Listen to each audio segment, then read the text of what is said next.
Gledate Dnevnik. You are watching evening news of Radio Television Serbia. President of Yugoslavia, Slobodan Milošević, met with his cabinet today. It was concluded that the defense tasks against NATO aggression are carried out successfully, despite the hardest military attacks after World War II that our country has been subjected to. Yugoslavia continues to be committed in principle to the policy of peace with equality for all of its citizens. Yugoslavs are convinced that this policy will win over the policy of force represented by NATO and United States. In reviewing the implementation of all measures and regulations, it was concluded that all institutions are functioning well under the war circumstances. There is a great deal of coordination in resolving the issues of importance to the defense of the country and life of its citizens.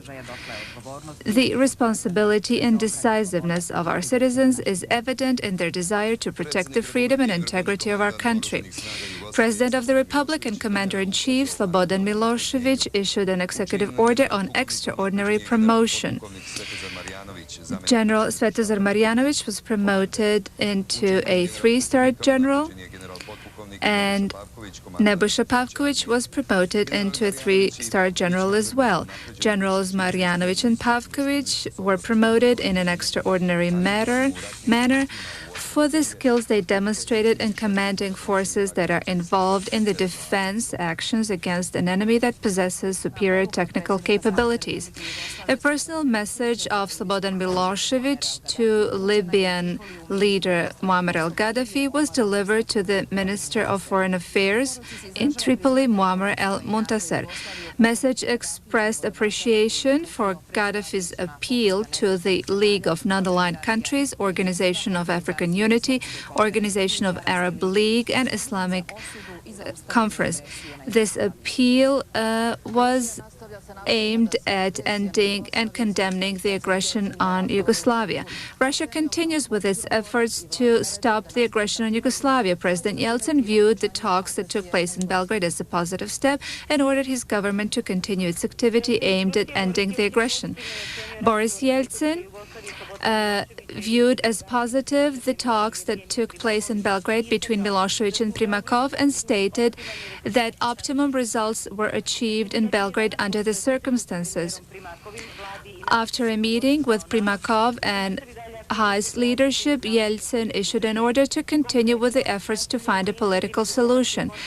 Intensive diplomatic contacts with all Western countries are to be continued. Russia will try to inform them on the results of the talks in Belgrade, and as was stated on the press conference by Ivanov, to say to the Western countries that the policy of ultimatum cannot be used in dealing with Belgrade, especially since Yugoslavia made it clear that it was ready to negotiate under certain conditions. The initiative of Slobodan Milošević was more than enough to stop the aggression and start using the political mechanism. But Ivanov stated that NATO had made a decision even prior to the meeting not to stop the bombing. Ivanov blamed NATO for everything that took place after March 24th. NATO has turned into the war machine operated by Washington. Russia is not disencouraged by double standards of NATO and will not give up on diplomacy. Russia is convinced that the policy of small steps, one of which is the constructive proposal by Slobodan Milošević, can assist in finding a solution from this crisis which NATO brought on Europe. Marshal Sergeyev confirmed today at a press conference that the Ministry of Defense supports Yeltsin's position and that they are ready to propose other measures. Minister of Defense confirmed that Russian warships sailed towards Mediterranean and that others were prepared to follow suit. Further developments and the need for self-defense will be decisive factors in the decision-making. This was stated by Marshal Sergeyev. The policy of ultimatum was not accepted by Belgrade, as indeed it should not be accepted by any sovereign country. This was stated today by Igor Ivanov, Russian foreign minister. Yesterday's statement by Slobodan Milosevic is an important signal from Belgrade, which should be considered carefully by all those who are hoping for a turning point in this crisis and to a continuation of the political resolution of the Kosovo crisis. In view of the Russian delegation's trip to Bonn and Belgrade, Ivanov stated that Boris Yeltsin considered the trip to be well-timed. He also viewed it as positive and as the trip that achieved optimum results under the circumstances. The chief of Russian diplomacy, in the presence of a large number of journalists, stated that the true goal of the NATO aggression against Yugoslavia was to establish an unchallenged rule of NATO in the Balkans. Washington is already developing plans on Kosovo's secession from Yugoslavia or partition of Kosovo, and in order to do that, NATO needs not only to strengthen Albanian separatists but also to send ground troops. This was stated by Ivanov. Warning that Washington is trying to turn the leadership of Russia against their own citizens and their condemnation of the aggression in Yugoslavia, Ivanov stated that such attempts will prove to be fruitless. Russia is open towards cooperation with all countries that are welcoming a peaceful resolution to the Kosovo crisis. In that attempt, he personally will make further calls to the countries from the contact group in order to reiterate Russia's opinion. Foreign Minister Zhivadin Jovanovic sent a letter to the General Secretary of the United Nations, Kofi Annan, reminding him that on February 1st and March 17 he warned him about the NATO threats on Yugoslavia and asked that in accordance with the UN Charter, protective measures be taken. Zhivadin Jovanovic informed the Security Council on the aggression on Yugoslavia and asked for urgent measures. I am deeply disappointed that despite our appeals and efforts of peacefully minded countries, Security Council did not act in accordance with its duties established in the UN Charter. For the first time since the World War II, an open act of aggression has been carried out in Europe. This also happens to be the first case in which the most powerful military alliance directly cooperates with a separatist terrorist organization in their aggression against a independent UN member. NATO aggression bombing of civilians is taking place without a single reaction from you. Bombs of the aggressor, including cluster bombs and delayed explosion bombs, are causing death and destruction around our country. They're destroying the houses, the cultural monuments, hospitals, farms, national parks, and infrastructure. Countries that are committing aggression shall be held fully accountable for all consequences, and the individuals who order such genocidal acts shall be responsible for crimes against peace and humanity. Zhivadin Jovanovic, in his letter, asked Kofi Annan to urgently act on his responsibilities in order to stop this aggression and further threat to international peace and stability. You have a historic chance to support peace and justice and law and to protect the authority of the United Nations and restore its credibility. Your continuation to neglect your responsibilities will make you a willing participant in the process of the destruction of the UN system. I hope there still is time for a proper choice and that you will have enough courage to defend the legal system instead of defending force. Federal government in its session chaired by Momir Bulatovic issued a decree on determining the war damage caused by NATO aggression in Yugoslavia. The decree regulated the duties and responsibilities of government, institutions and local agencies in determining the damage. The decree also established a federal committee that will estimate the war damage on the territory of Yugoslavia. This will be done so that the aggressor, who violated all norms of international law, can be held legally accountable as soon as possible. Federal government also appealed to the international community for the humanitarian aid needed to alleviate the humanitarian catastrophe caused by the aggression in Yugoslavia. Federal government also issued an appeal to all of the citizens of Kosovo not to leave their homes and homeland. Federal government urged all citizens of Kosovo and Metohije not to leave their homes and homeland despite bombs, missiles, and other death loads showered on Kosovo and Yugoslavia by NATO. Before NATO aggression on Kosovo, there were no refugee convoys there, destruction and burning of homes. There was nothing reminiscent of humanitarian catastrophe. Aggressor wanted to provoke the catastrophe and succeeded in it, only to use the results of the aggression as a justification in the eyes of the world.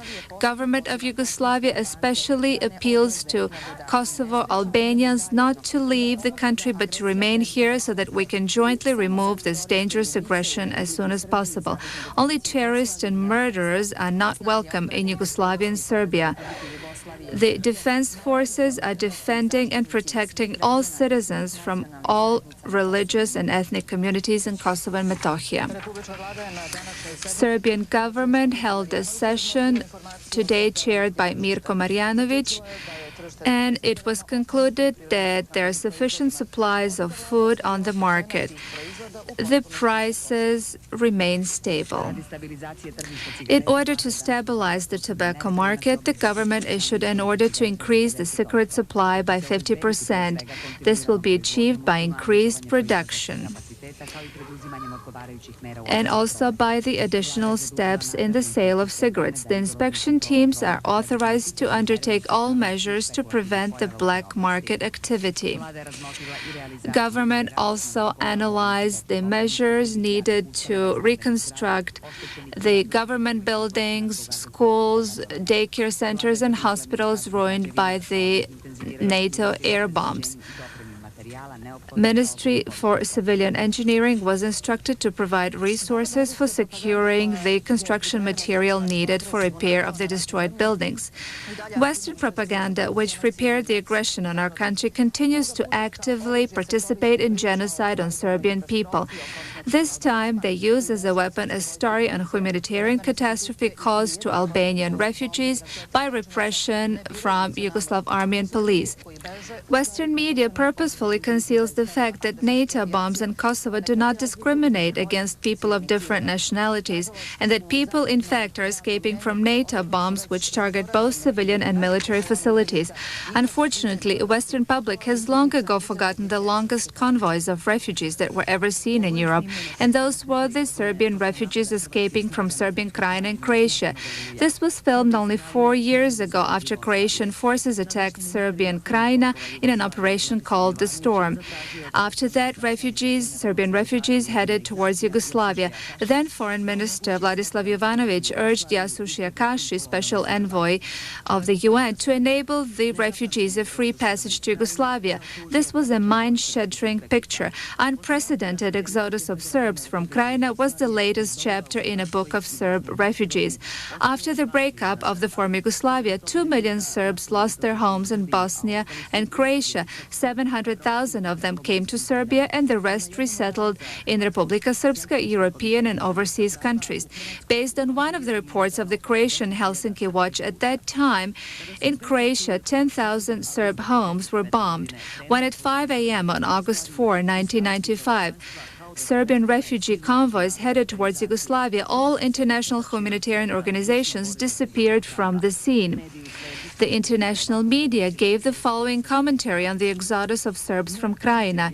New York Times reported that United States assisted Croatia in strengthening its military and carrying out the military operation Storms, but that even Bill Clinton, now known throughout the world as a mass murderer of Serbs, had to calm down Tudjman and threaten economic sanctions that naturally were never implemented. It was reported that Clinton's administration felt very uncomfortable, as they reported, as a result of terrible crimes committed by Croatian forces in Krajina. Did NATO alliance bomb Croatia? Of course not. And this is exactly why the long convoys of Serb refugees from Croatia are a dark spot on the international conscience, especially if one knows that the first bombs of NATO aggression fell directly on the old military complex which housed Serbian refugees in Kuršumlija and Prokuplje. Overnight, NATO alliance stepped from the marketing world into reality. The first information they received in reality world was utterly disappointing. A small country was expected to fall apart at the mere thought of the aggression. Dissatisfied by its own results and by what they unwillingly admit was a well-organized and flexible response from the Yugoslav army, our bloodthirsty enemy overnight became concerned over the destiny of Albanian refugees. Once again, they called to their aid media monsters, CNN and Sky, who were to compensate for all NATO military shortfalls. Instead of reporting on a criminal act against a small country, Western media cries over Albanians, even the ones with bloody hands who were forced to leave their comfortable homes. And naturally, the wave of refugees was caused by the alleged Yugoslav repression, regardless of what is actually taking place in Kosovo. European neighbors have a better memory than their overseas partners. However, it is hard to believe that they have forgotten all the facts. Who actually started the wave of refugees and when? We did not forget that the first convoy left actually in the orange vehicles headed by William Walker. So was the refugee crisis caused by Yugoslav military and police repression? Naturally not. OSCE was the first to leave because they were well informed of this latest neo-Nazi aggression against Balkans, or perhaps wider, Europe itself. They knew that bombs would be hitting all homes in Kosovo.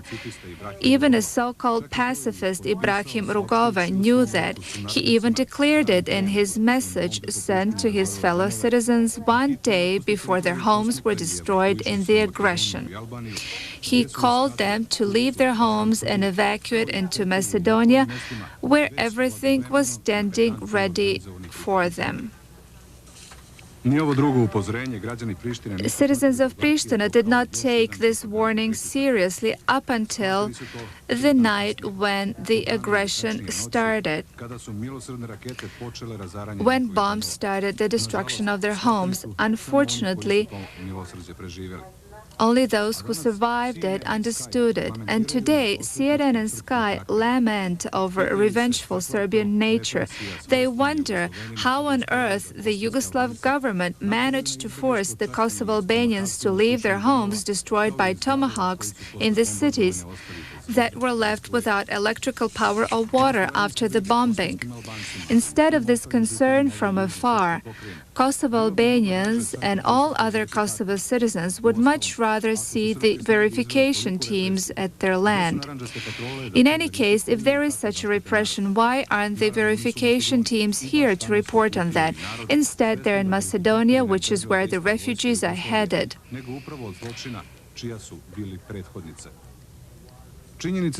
Facts are facts, and nobody can deny that. Not even CNN or Sky. Nobody is that stupid. This is why they don't deal with facts, but with allegations. It is undisputable that there are refugees. Everybody can confirm that.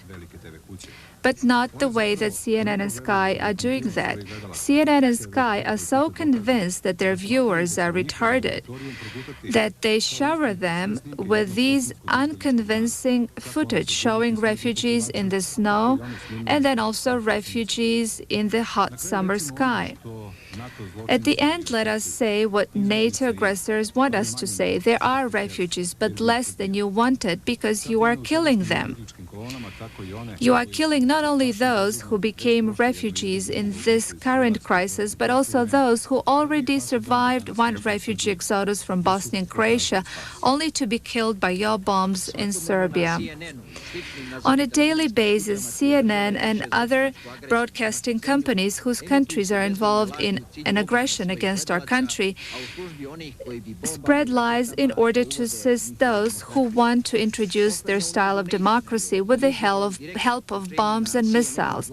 The latest lie was heard in a direct live telephone conversation between CNN and a notorious Albanian criminal and terrorist Hashim Taci, who is hiding abroad, but alleging that the soccer field in Pristina has been turned into a concentration camp where 20,000 Kosovo Albanians are waiting to be executed.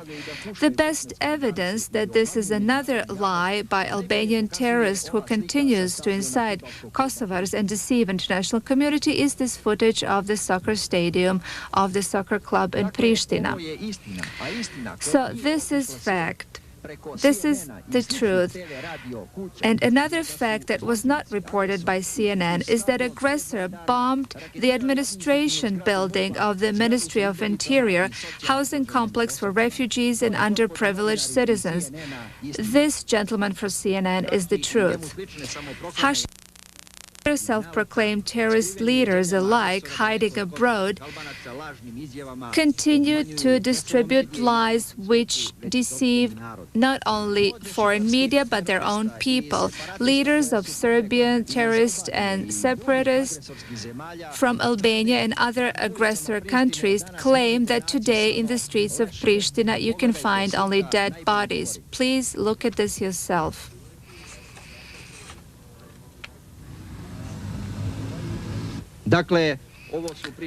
So these are the streets of Pristina. You can see people who are alive unless the dead came back to life, as Taci claims. You can see that the shops are open, the public transport is underway, but you can also see a concern on the faces of the citizens of all ethnic backgrounds because sirens will soon sound a new air raid. It is also true that our people and soldiers have demonstrated decisiveness, as has our leadership, in defending the country from this aggression. France Press Agency denied today the false information on the alleged concentration camp on the soccer stadium in Pristina. France Press reporter, upon inspecting the stadium, reported that the stadium was completely empty. The grass on the field was untouched and that he was able to enter the stadium without any delay. It has been quite a while since anyone used the stadium, which you can tell from the state of the grass.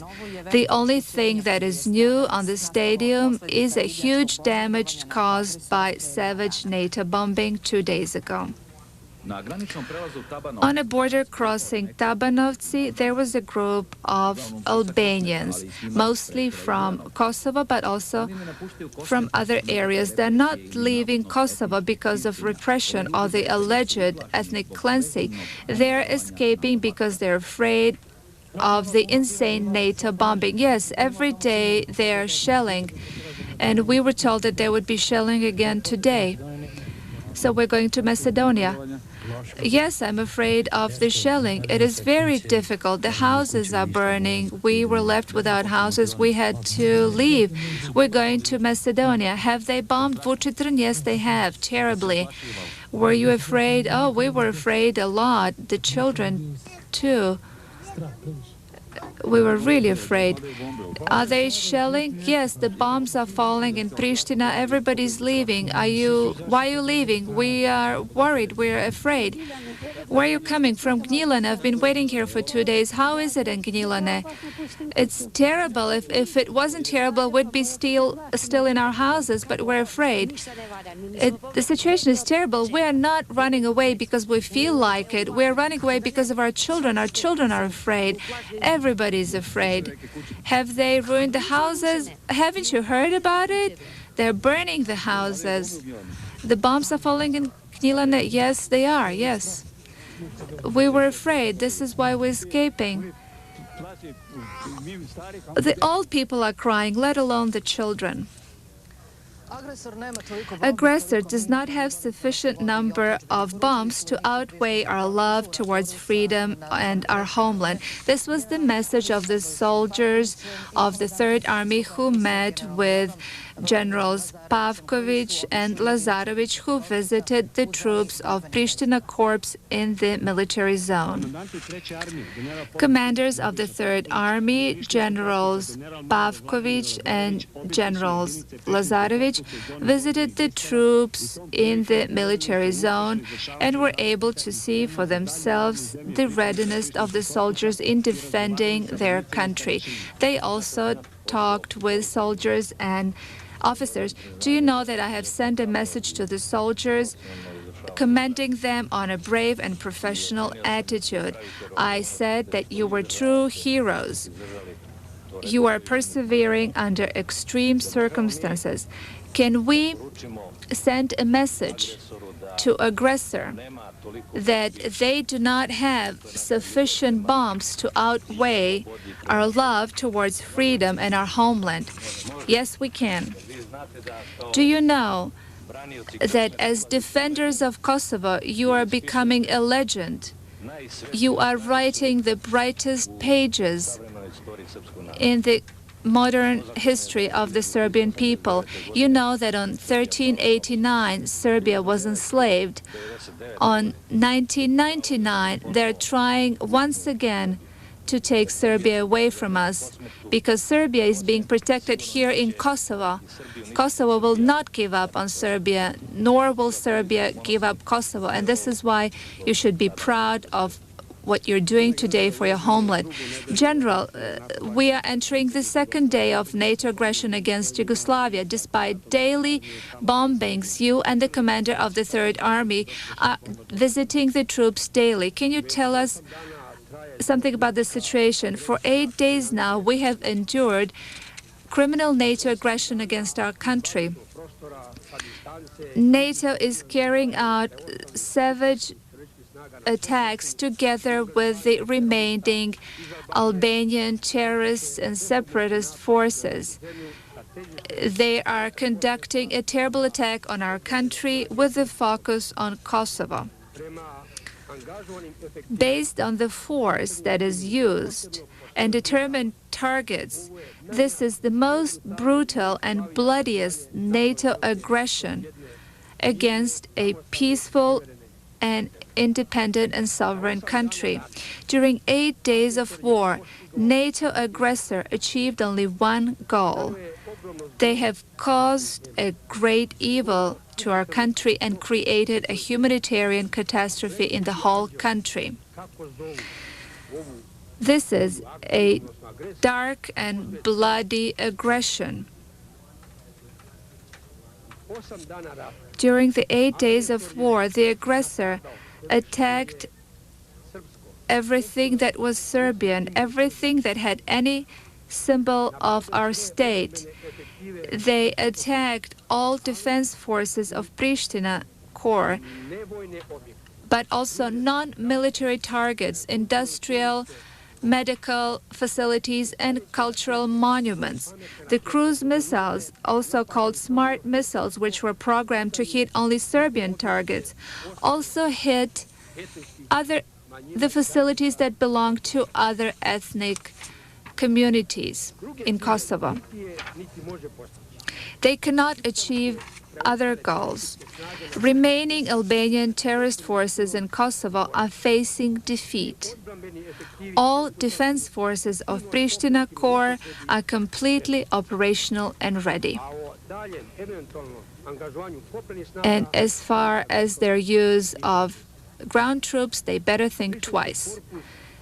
Pristina Corps, together with other forces, together with the Third Army, decisively defends the freedom, integrity of its country. A high military readiness of all units of the Corps, excellent morale, are a guarantee that the country will be defended successfully. In the units, here there are several twins. What is your name?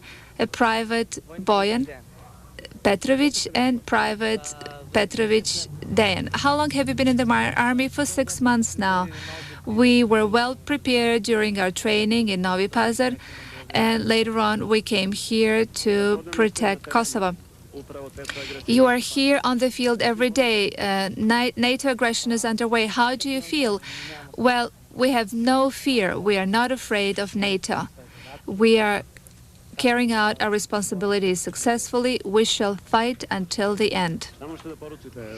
What would you like to say to your parents? We are here to protect our homeland, and they could also join us. Who do you have at home? We have an older brother, mom and dad, grandma and grandpa. Do you talk to them on the phone? Well, not lately, but occasionally we do. We also write letters. We want to send our greetings and tell them not to worry. Since the commanders are here, what would you like to say to them? I want to say to them that we shall all stick together in defending our country.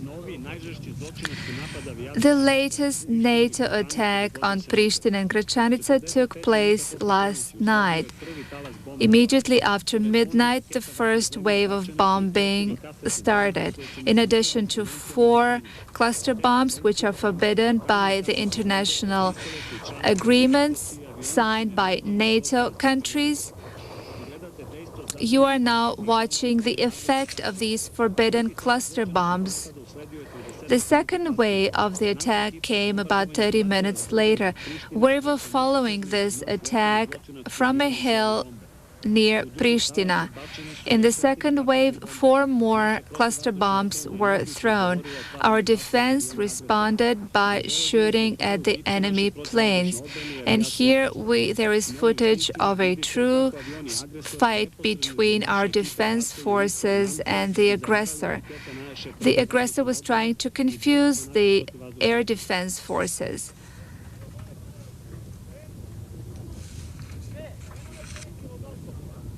Here is a missile coming from above. Another one coming this way.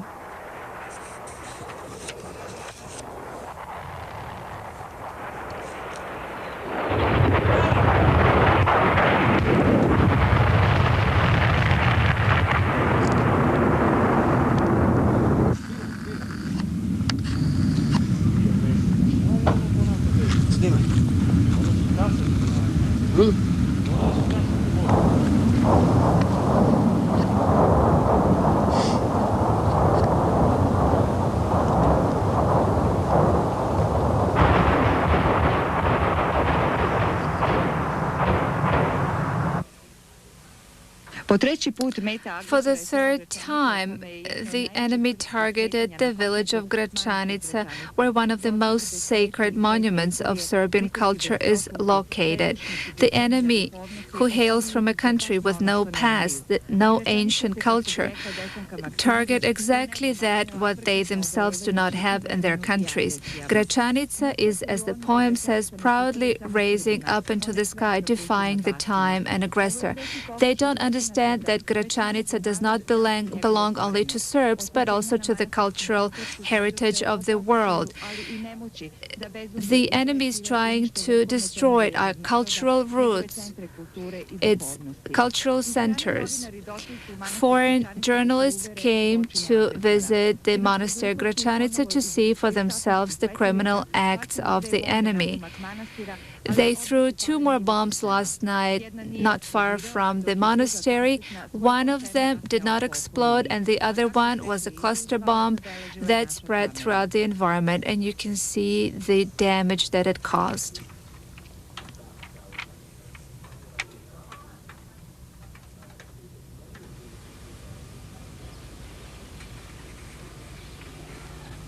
The missiles of aggressors' democracy can be seen throughout the fields.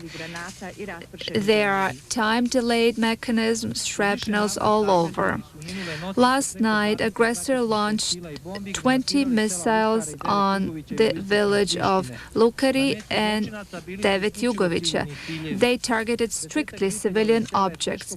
Tens of villagers were seriously injured, including children. One family residence was completely destroyed and tens of them were seriously damaged. On this village of Lukari, they threw containers with the forbidden cluster bombs. One of them fell on the school and damaged the playground. Since a large number of these bombs have a delayed activation mechanisms, the government is doing everything possible to evacuate the civilians into the safe places. Missiles killed a large number of cattle. One cruise missile last night hit and damaged the highway Priština-Niš. Serbian villages near Priština, Kišnica, Gračanica, Badovec and others have been targeted now for 7 days. This obviously demonstrates that the enemy goal is a destruction, exodus, and ethnic cleansing of Serbian villages. Last night, the attack lasted for several hours, and the bombs and their remnants were spread throughout the fields around the village. They were using cluster bombs, which are forbidden by the international agreements. The villagers are afraid of these attacks, but are firm in their belief to remain, firm in their determination to remain in their century-old homes. This is a criminal act. What did we do to them? There is nothing here. They're just the houses of villagers and the fields between them. What are these murderers doing? I don't want to leave this area. These bombs that were thrown on civilians were also found in Sušica, a Serbian village, which is near the factory that produces auto parts. The cluster bomb that fell over the village, you can see the remnants of these bombs here with the date when they were launched. Based on the information received from the field, the air defense of Yugoslav Army neutralized 3 missiles shot on Prizren and 1 craft, which apparently landed near the Šar Planina. In several neighborhoods last night, terrorists attacked well-respected and loyal families in Prizren. They damaged the residential houses in several neighborhoods, mostly in the streets where traditionally Serbs, Turks and Muslims have lived together for decades. The attacks were carried out by hand grenades and other explosives around 11 p.m. Luckily, there were no injured civilians. Last night, in NATO attack, the infrastructure and industrial facilities of Uroševac were targeted twice. 2 missiles were launched on the coal power plant and on the water plant and food storage. It is estimated that there are several dead and injured persons. Once again, we were reminded that the enemy is targeting civilian facilities, trying to destroy a normal life. However, despite barbaric bombing, life is moving without major disruptions. There are sufficient supplies of medicine and food. Tanjug reports that NATO attacks started at 11:30 a.m. on Peć, and the attack was continued in the afternoon. They attacked with cluster bombs. Air raid alarm is still on. Yesterday, after 4:30 p.m. in Vranje, there were very strong explosions. Aggressor launched 6 missiles from the area of near the border with Bulgaria. Air defense responded successfully and hit all the missiles. there was no major damage.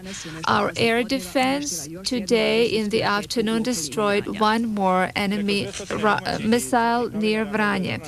Over 200 domestic and foreign journalists were able to see for themselves the results of NATO destruction. This footage from Sloboda factory in Čačak confirms that they also target civilian facilities. Over 10 bombs fell on this factory that produces household electric appliances. As a result of the attack, 5,000 workers were left without work. They support over 20,000 people, actually 1/5 of Čačak population. This factory produced a wide assortment of kitchen appliances, vacuum cleaners, ranges, quartz heating elements, and so on.